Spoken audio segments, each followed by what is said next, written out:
ඔබතුමා කිව්වා වගේ සමාජ මාධ්‍යයේ ආගම ගැන යම්කිසි දේවල් සඳහන් වෙලා තියෙනවා කියලා. ඔබතුමා ප්‍රශ්නය මතු කරපු එක ගැන මම ස්තුතිවන්ත වෙනවා. මොකද මම සාමාන්‍යයෙන් මේ වලට උත්තර දෙන්නේ නැහැ. කවුරුහරි ප්‍රශ්නයක් මතු කළොත් තමයි උත්තර දෙන්නේ.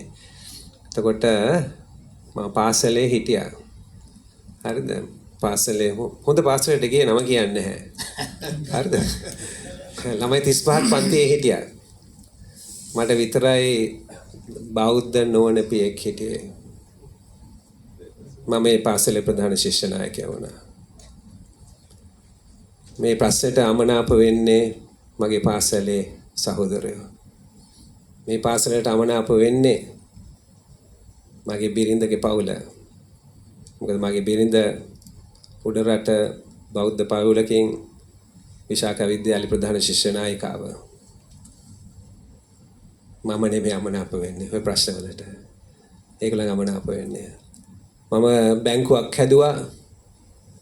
ඔය චෝදනාව කවදාත් ආවේ නැහැ. ලංකාවේ ජාතික සංවර්ධන බැංකුවේ ප්‍රධානියා වුණා. ඔය චෝදනාව කවදාවත් ආවේ නැහැ. මම ඉක්ටා එක හැදුවා. තොරතුරු තාක්ෂණ ආයතනය රජයට. ඒක කලේ ස්වච්ඡාවෙන්. ඔය චෝදනාව කවදාවත් ආවේ නැහැ. මම මේ රටේ රාජ්‍ය ව්‍යාපාරවල ඇමති කෙනෙක් හැටියට හිටියා, උප ඇමති කෙනෙක් හැටියට හිටියා. ඔය චෝදනාව ආවේ නැහැ.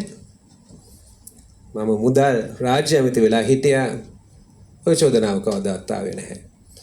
ඉතින් මම ඔබතුමා මේක ගැන ඉදිරිපත් කරව ගැන සන්තෝෂ වෙනවා. මම මේවා ගැන කතා කරන්නේ නැහැ සාමාන්‍යයෙන්. එතකොට ඔබතුමන්ලාම දන්නවා මොකක් හරි ආපුවාම නේද? ඒක හරි ගස්සන්න. ක්‍රිකට් ගැන මේක. අපි මේ ක්‍රිකට් එකේ අනුගමනය කරන ප්‍රතිපත්තිය ඇවිල්ලා මෙරිටොක්‍රසි එකක්. මේකට කුලය, ජාතිය, ආගම, පන්තිය කිසි දෙයකට ඉඩ දෙන්නේ නැහැ. කිසි දෙයකට ඉඩ දෙන්නේ නැහැ. ඒ ප්‍රතිපත්තිය තමයි අපි අනුගමනය කරන්නේ. I'm glad that this question was raised about whether they are